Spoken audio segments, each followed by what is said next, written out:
नमस्कार दोस्तों, मैं गेंदलाल मालवी आपके अपने जीकेम टेक्निकल चैनल में आपका बहुत बहुत स्वागत करता हूं गाइस। आई होप आप सब लोग अच्छे होंगे।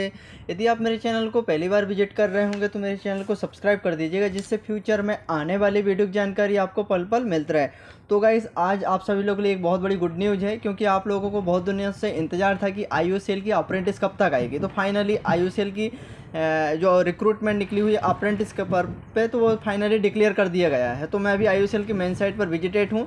तो इसमें हम देखेंगे कि किस ट्रेड, ब्रांच और स्नातक वालों को मौका मिला हुआ है, और इसमें मंथली आपका जो स्टाइपेंड प्रोवाइड किया जाता है तो वो आपका स्टाइपेंड कितना रहने वाला है, तो ये सब रिलेटेड हम बात करेंगे। और आप लोग इसमें सिलेक्शन प्रोसेस कैसे रहने वाली है, तो गाइस लास्ट तक बने रहिएगा। तो आप देख सकते हो IOCL का पूरा फुल फॉर्म होता है इंडियन ऑयल कॉरपोरेशन लिमिटेड, जो मार्केटिंग डिवीज़न, और ये रिक्रूटमेंट होने वाली है साउदर्न रीजन से, जो साउथ साइड के जो स्टेट है वहाँ से रिक्रूटमेंट निकली हुई है। तो अभी आप देख सकते हो southern region Indian oil number advertisement number देख सकते हो 2024-25 के लिए। तो यहाँ पर notification for engagement of trade and technician graduate apprentice under the apprentice act 1961 IOCL southern region MD। तो यहाँ पर जो रिक्रूटमेंट निकली हुई है अप्रेंटिस के पद पे, तो ये निकली हुई है ITI, डिप्लोमा और स्नातक वालों के लिए निकली हुई है। तो अभी देखेंगे कि किसको मौका मिला हुआ है। तो Indian Oil Corporation limited one of the largest commercial undertaking company है, जो बहुत ही शानदार कंपनी है। और यहाँ पर technician trade apprentice act, graduate apprentice, technical and non technical, और लोकेशन होने वाला है साउदर्न स्टेट, और जैसे तमिलनाडु, पुडुचेरी, कर्नाटक, केरला, आंध्र प्रदेश और तेलंगाना से रिक्रूटमेंट निकली हुई है। और आप लोगों को जो स्टाइपेंड प्रोवाइड किया जाता है 1961 और 1973 के रूल के अकॉर्डिंग आप लोगों को स्टाइपेंड प्रोवाइड किया जाता है। और जो अप्रेंटिस रहती है 1 ईयर की रहती है, तो उसके बाद आप लोगों को सर्टिफिकेट देकर स्विच कर दिया जाता है। तो इसमें देखेंगे अभी आप education qualification, provisionally number of seat, apprentice category including, तो state, discipline, period of apprentice and month, और यहाँ पर किस कैटेगरी में कितनी पोस्टें रहने वाली हैं। तो तमिलनाडु एंड पुडुचेरी जैसे आप देख सकते हो, ये डिसिप्लिन जो पोस्ट कोड है 1 से लेकर के 5 तक। तो fitter, electrician, electronic mechanic, instrument mechanic और मशीनिस्ट तक। तो ये 12 मंथ का आपका ट्रेनिंग पीरियड रहेगा। और टोटल यहाँ पर पोस्टें निकली हुई 5, UR की 4 है और OBC की 1 है। इसके बाद कर्नाटका जो है 6 नंबर से लेकर के 10 नंबर तक आप देख सकते हो। Trade apprentice, machinist, fitter, electrician, trade apprentice, electronic mechanic, trade apprentice, instrument mechanic और ट्रेड अप्रेंटिस मशीनिस्ट। तो यहाँ पे इनका भी 12 मंथ का ट्रेनिंग पीरियड रखा गया है। टोटल 5 है और UR की 4 है और OBC की 1 है। इसके बाद 11 नंबर से लेकर के 15 नंबर तक केरला, जैसे trade apprentice fitter, trade apprentice electrician, trade apprentice electronic mechanic, instrument mechanic. तो यहाँ पर भी 12 मंथ का ट्रेनिंग पीरियड रखा गया है। टोटल 15 सीटें रहने वाली है। और यहाँ पर UR की 9 रहेगी, 1 EWS की है और 1 SC है और 4 रहेगा OBC के लिए। नेक्स्ट बात करते हैं आंध्र प्रदेश। तो 16 नंबर से लेकर के 20 नंबर तक, और ये trade apprentice fitter, trade apprentice electrician, electronic mechanic, instrument mechanic, machinist तक 12 महीने का ट्रेनिंग पीरियड रखा गया है। टोटल 15 सीटें हैं। 7 सीटें यहाँ पर UR की रहने वाली है और 1 सीटें रहेगी आपकी EWS की, 2 रहेगी SC की और 1 ST की सीटें हैं, 4 OBC की सीटें रहेगी। नेक्स्ट है तेलंगाना 21 से लेकर के 25 तक। तो यहाँ पर देख लीजिएगा trade apprentice fitter, trade apprentice electrician, electronic mechanic, instrument mechanic और मशीनिस्ट। इन लोगों का भी 12 महीने का ट्रेनिंग पीरियड रहेगा। टोटल 15 सीटें हैं। 7 सीटें UR की है, 1 है यहाँ पर EWS की और SC ST की यहाँ पर रहने वाली है 2 और 1, और OBC की 4 सीटें यहाँ पे। और तमिलनाडु एंड पुडुचेरी का जो है 26 से लेकर के यहाँ पर 31 तक। तो यहाँ पर है mechanical, electrical, instrumentation, civil, diploma वालों के लिए हैं। इसके बाद है इलेक्ट्रिकल, इलेक्ट्रॉनिक। तो इनका भी 12 महीने का ट्रेनिंग पीरियड रहेगा। 12 UR की सीटें हैं और 4 रहेगी। टोटल यहाँ पे 5 सीटें हैं, तो 4 UR की और 1 OBC की रहेगी। इसके बाद है कर्नाटका 32 से लेकर 37 तक। तो technician apprentice mechanical, electrical, instrumentation, civil, electrical, electronic और इलेक्ट्रॉनिक। तो 12 यहाँ पर 12 महीने का आपका ट्रेनिंग पीरियड रहेगा। टोटल 5 यूआर की है, 4 यहाँ पर रहने वाली है ईडब्ल्यूएस की और 1 ओबीसी की रहेगी। चलो नेक्स्ट बात करते हैं केरला। केरला में यहाँ पर mechanical, electrical, technician apprentice instrumentation, technician apprentice civil और टेक्नीशियन अप्रेंटिस इलेक्ट्रिकल, इलेक्ट्रॉनिक और टेक्नीशियन अप्रेंटिस इलेक्ट्रॉनिक। तो यहाँ पर 12 महीने का ट्रेनिंग पीरियड है। टोटल 5 रहेगी। यूआर की 4 पोस्टें हैं और ओबीसी की 1 पोस्टें रहने वाली है। नेक्स्ट बात करते हैं आंध्र प्रदेश। तो आंध्र प्रदेश में भी यहाँ पर मैकेनिकल से निकली है, मतलब यहाँ पर डिप्लोमा ज़रूरी है। जैसे आप देख सकते हैं mechanical, electrical, instrumentation, civil, electrical, electronic और इनके 12 महीने का ट्रेनिंग पीरियड रहेगा, जिसमें से टोटल 5 पोस्टें निकली। यूआर की 4 है और 1 ओबीसी की है। इसके बाद तेलंगाना का देख लीजिएगा। तेलंगाना में यहाँ पे mechanical, technician apprentice electrical, technician apprentice instrumentation, technical apprentice civil, technical apprentice electrical, electronics हैं। तो 12 महीने का आप लोगों का ट्रेनिंग पीरियड रहेगा और 5 पोस्टें यहाँ से टोटल निकली है, 4 यूआर की निकली है और 1 ओबीसी की निकली हुई है। अब बात करेंगे ग्रेजुएट अप्रेंटिस। तो तमिलनाडु एंड पुडुचेरी से टोटल 35 पोस्टें निकली है, जिसमें से 17 यूआर की पोस्टें हैं, 3 यहाँ पर ईडब्ल्यूएस की है और 9 यहाँ पर ओबीसी के लिए निकली है। नेक्स्ट बात करेंगे कर्नाटका की। कर्नाटका के लिए भी यहाँ पर ग्रेजुएट अप्रेंटिस स्नातक होना ज़रूरी है। 12 महीने का आप लोगों का ट्रेनिंग पीरियड रखा गया है। 15 सीटें निकली है टोटल, 7 यूआर की है, 1 यूआर की है, सॉरी टोटल यहाँ पर 15 सीटें निकली है, 7 यूआर की है, 1 ईडब्ल्यूएस की है, 2 यहाँ पर एससी और 1 एसटी और 4 यहाँ पर निकली हुई है और 4 पोस्टें ओबीसी की है और टोटल 4 पोस्टें देखा जाए तो यहाँ पर पीडब्ल्यूडी के लिए रखा गया है। इसके बाद बात करते हैं केरला। केरला के लिए यहाँ पर भी 12 महीने का ट्रेनिंग पीरियड रहेगा स्नातक कैंडिडेट के लिए। यहाँ पर 40 पोस्टें निकली है टोटल, 22 यूआर के लिए हैं, 4 पोस्टें ईडब्ल्यूएस के लिए और एससी और एसटी के लिए यहाँ पर 4 पोस्टें निकली हुई है और 10 पोस्टें ओबीसी के लिए निकली हुई है। इसके बाद बात करते हैं आंध्र प्रदेश और तेलंगाना। तो ये दोनों से 15-15 सीटें निकली हैं और कैटेगरी में भी सेम है, देख लीजिएगा। तो बहुत ही शानदार पोस्टें निकली हुई है। यदि आप पूरे क्राइटेरिया फुलफिल करते हैं तो आप ये अप्रेंटिस के रिक्रूटमेंट में फॉर्म फिलअप कर दीजिएगा और इसमें स्टाइपेंड बहुत ही अच्छा रहता है और जब रेगुलर भर्ती निकलती है तो उसमें इसका एडवांटेज देखने को मिलता है। तो टोटल यहाँ पर 200 पोस्टें निकली है, जिसमें से यूआर की 111 है और 13 पोस्टें हैं यहाँ पर ईडब्ल्यूएस की। 13 पोस्टें ईडब्ल्यूएस की है, एससी की 21 है, एसटी की 5 है और ओबीसी की यहाँ पर 5 है। पीडब्ल्यूडी के लिए यहाँ 4 पोस्टें निकली हुई है। और आप बात करेंगे कुछ जनरल इंस्ट्रक्शन। जनरल स्टाइपेंड जो है, स्टाइपेंड मिलता है आप लोगों को, प्रोवाइड किया जाता है 1961 और 1973 जो रूल बना है उसके तहत आप लोगों को स्टाइपेंड प्रोवाइड किया जाता है।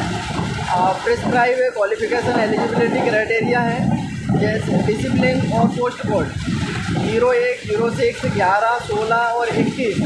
ये जो है ITI वालों के लिए है, जिसमें ट्रेड अप्रेंटिस, फिटर और इसमें आप लोगों का जो क्वालिफिकेशन होना चाहिए ITI कंप्लीट होना चाहिए, 2 ईयर्स है और फिटर। और आप लोगों के पास यदि NCVT और SCVT का सर्टिफिकेट दोनों ही एलिजिबल है। यहाँ पर नेक्स्ट है डिसिप्लिन पोस्ट कोड है 2, 7, 12, 17, 22 ट्रेड अप्रेंटिस इलेक्ट्रिकल के लिए है। इसमें भी आपके पास 10वीं पास और ITI होना ज़रूरी है।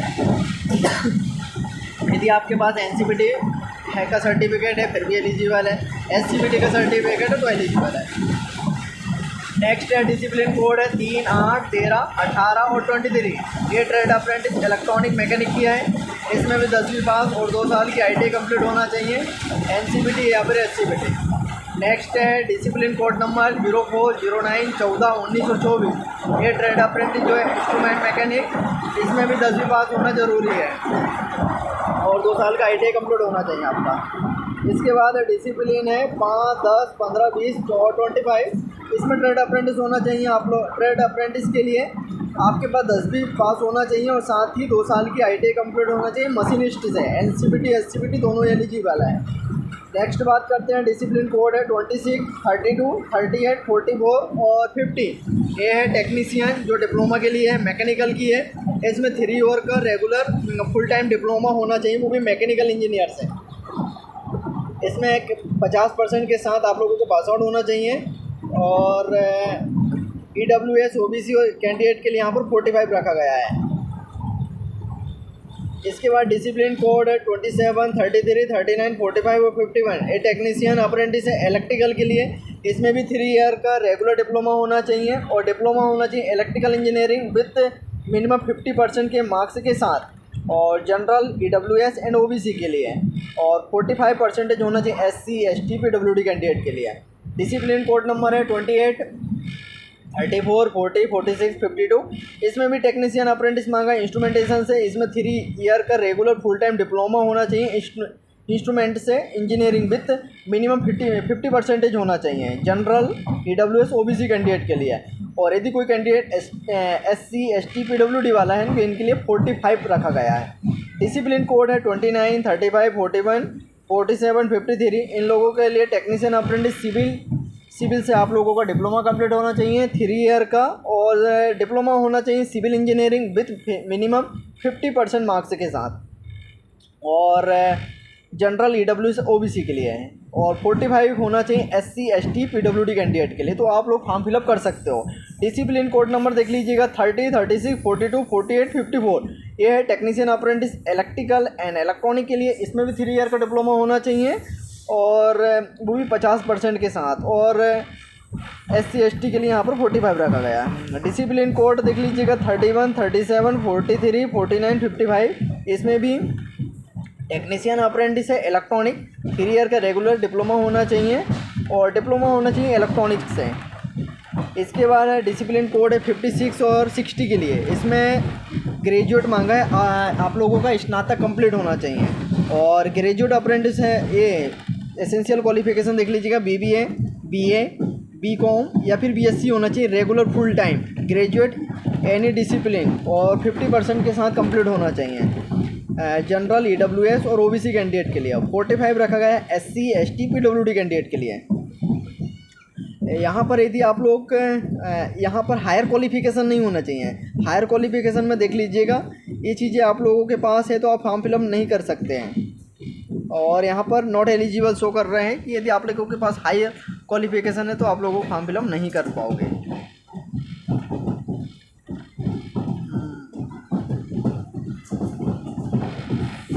हाँ, या हायर के लोग हायर क्वालिफिकेशन में BA BTech नहीं होना चाहिए, MBA इक्विवेलेंट MCA या फिर CA ICWA या फिर LLB है तो आप लोग फॉर्म फिलअप नहीं कर पाओगे। यहाँ पर एज देख लीजिएगा, मिनिमम एज यहाँ पर 18 ईयर है और मैक्सिमम 24 ईयर है। और आपकी एज कैलकुलेट की जाएगी 31/1/2025 को। अपर एज में कुछ रिलैक्सेशन मिलेगा आप लोगों को, जैसे SC ST कैंडिडेट को 5 ईयर का रिलैक्सेशन मिलेगा और OBC कैंडिडेट को यहाँ पर 3 ईयर का रिलैक्सेशन प्रोवाइड किया गया है। और यदि कोई कैंडिडेट PWD वाला है जनरल से है तो उसको यहाँ पे 10 ईयर का रिलैक्सेशन मिलेगा। यदि कोई कैंडिडेट है PWD वाला है और SC ST से है तो 15 ईयर का रिलैक्सेशन है। और OBC PWD कैंडिडेट को यहाँ पर 13 ईयर का रिलैक्सेशन मिलेगा। इसके बाद है सिलेक्शन मेथोडोलॉजी देख लीजिएगा। शॉर्ट लिस्टेड कैंडिडेट को will be the base merit list. तो आप लोगों को शॉर्ट लिस्ट किया जाएगा मेरिट के बेस पे। तो आप लोगों का मेरिट होने वाला है, यदि कोई ITI वाला है तो उसका ITI के जो सर्टिफिकेट उसमें जो परसेंटेज है उसके आधार पर मेरिट बनने वाली है। यदि कोई डिप्लोमा वाला है तो उसकी मैकेनिकल इलेक्ट्रिकल सिविल उनसे आप लोगों का मेरिट बनने वाली है। यदि कोई ग्रेजुएट वाला है तो उसका BA BSc के जो सर्टिफिकेट है उससे आप लोगों की मेरिट बनने वाली है। आई होप आप लोगों को समझ आया होगा।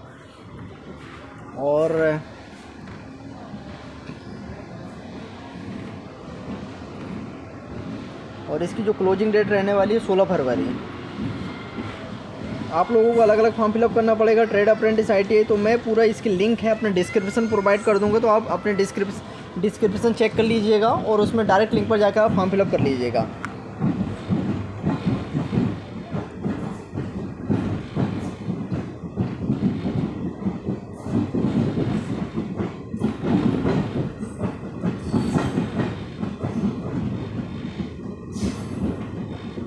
कुछ जनरल इंस्ट्रक्शन हैं। तो यहाँ पर देख लीजिएगा हाउ टू अप्लाई। आज की 17 जनवरी आज से फॉर्म स्टार्ट हो गए हैं और इसकी जो लास्ट डेट रहने वाली 16 फरवरी 2025 रात के 12 बजे तक ये लिंक ओपन रहने वाली है। आप लोगों को NAPS या फिर NATS पोर्टल पर जाकर फॉर्म फिलअप करना पड़ेगा और इसमें किसी प्रकार का इंटरव्यू या फिर रिटन टेस्ट नहीं है। ओनली आप लोगों की जो परसेंटेज है उसके आधार पर मेरिट बनने वाली है। इसके बाद यदि आप लोगों का नाम आता है तो आप लोगों को डॉक्यूमेंट वेरिफिकेशन के लिए बुलाया जाएगा। इन केस यदि 2 कैंडिडेट मिलते हैं जिनके सेम नंबर है तो उनमें से जो कैंडिडेट की सबसे ज़्यादा जिसकी ज़्यादा एज रहेगी उसको प्रायोरिटी दिया जाएगा। और इसके बाद आपको डॉक्यूमेंट वेरिफिकेशन के लिए ईमेल के माध्यम से जानकारी प्रोवाइड की जाएगी कि आपका DB कहाँ होने वाला है। तो आप लोग DB देख सकते हो कि DB कहाँ होने वाला है।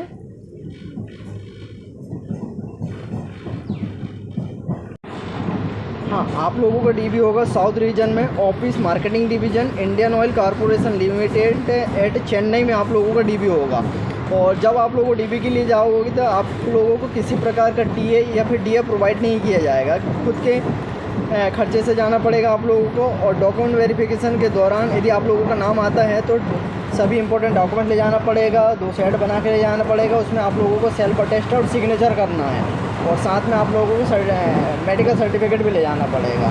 तो ठीक है गाइस, इससे आई होप आप लोगों को वीडियो पसंद आया होगा। लाइक कीजिए, सब्सक्राइब कीजिए और शेयर कीजिए। Thank you for watching.